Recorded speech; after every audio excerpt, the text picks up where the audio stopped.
Greetings, my people. As we enter the new month of August, I want to talk about some few things that affect marriages and relationships. Marriage, as we know it, is God's own institution, and it's only normal for the devil to go against the beauty that God has designed. In the bid to attack marriages, the devil sets in anger, pride, unforgiveness, malice, stubbornness, and selfishness. As much as it might sound as an average person's trait, this tends to get magnified when people get married, and issues that are always easily resolved becomes difficult to resolve. Marriage is a world of its own, and you and your spouse are the creators, the one who designed a generation and decides how that generation grows and functions. In continuation to my last video, I said marriage is a world of its own, and you and your spouse are the creators, the one who gets to design a whole generation, and you decide how that generation grows and functions. The major problem we face in marriage is dominancy. So dominancy here simply means the influence to control. Now, in today's world, we have the man feeling superior and the woman feeling superior due to educational standard or financial status. And now imagine bringing those things into a place where you're supposed to feel safe and secure, a place where you're supposed to feel happy, a place where you're supposed to they're supposed to be filled with love, oneness, understanding. How is it supposed to succeed? How is it supposed to?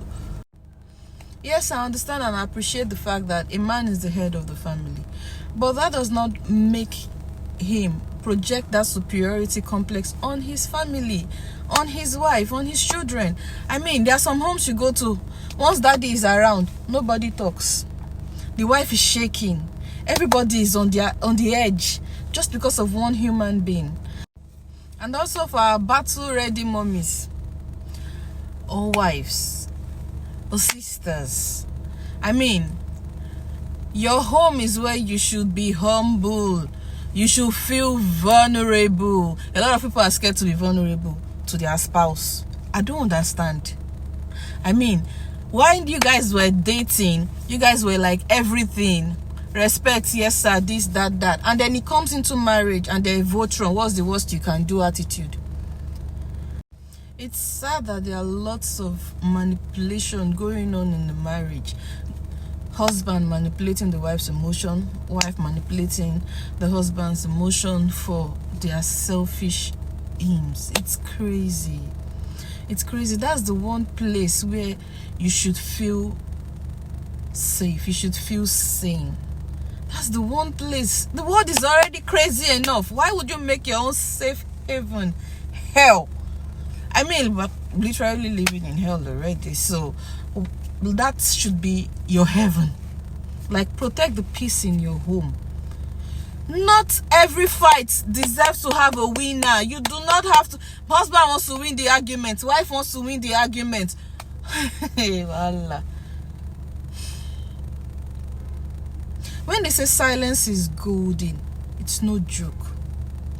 Keep quiet. It will give the other person time.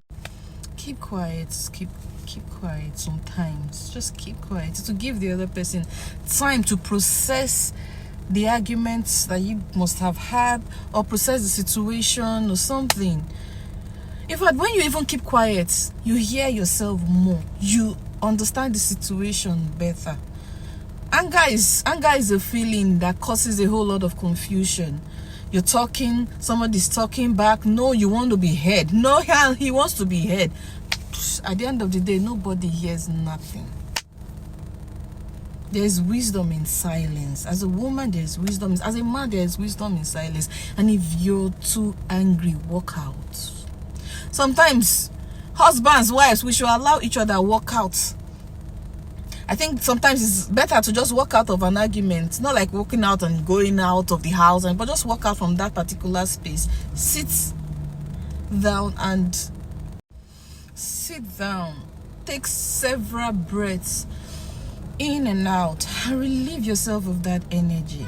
then come and have a normal conversation, normal, sensible, logical conversation surrounding the particular issue that even brought about the fusion in the first place.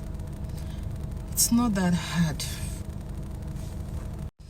Learn to bring peace and let that peaceful nature rub off on people around you. You're not a fool if you're too meek. You're not a fool. The stupid person is the one that is always shouting out loud.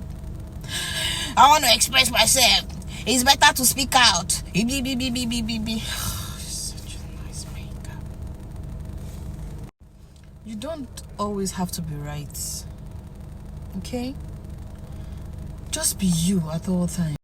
One thing I've come to realize is that the people that tend to be more outspoken, more aggressive, do not even like that they have that nature. Like, I've spoken to several people with that particular nature, and they hate it. They hate the fact that they have to talk, they have to be loud. In fact, they even hate the sound of their own voice. Hey, so I want you to understand that happiness is a choice. I advise you choose peace at all times. It doesn't make you weak. It doesn't make you the lesser person. I also advise that you learn to control your emotions. If you have the power to control your emotion, you have the power to control your life. You are your own life artist. Why not draw a picture of perfection? Draw a beautiful picture of happiness and embrace it. Draw a picture of a happy home. Draw a picture of what you desire your life to become. And then it will happen. Embrace it. It will happen. It will happen.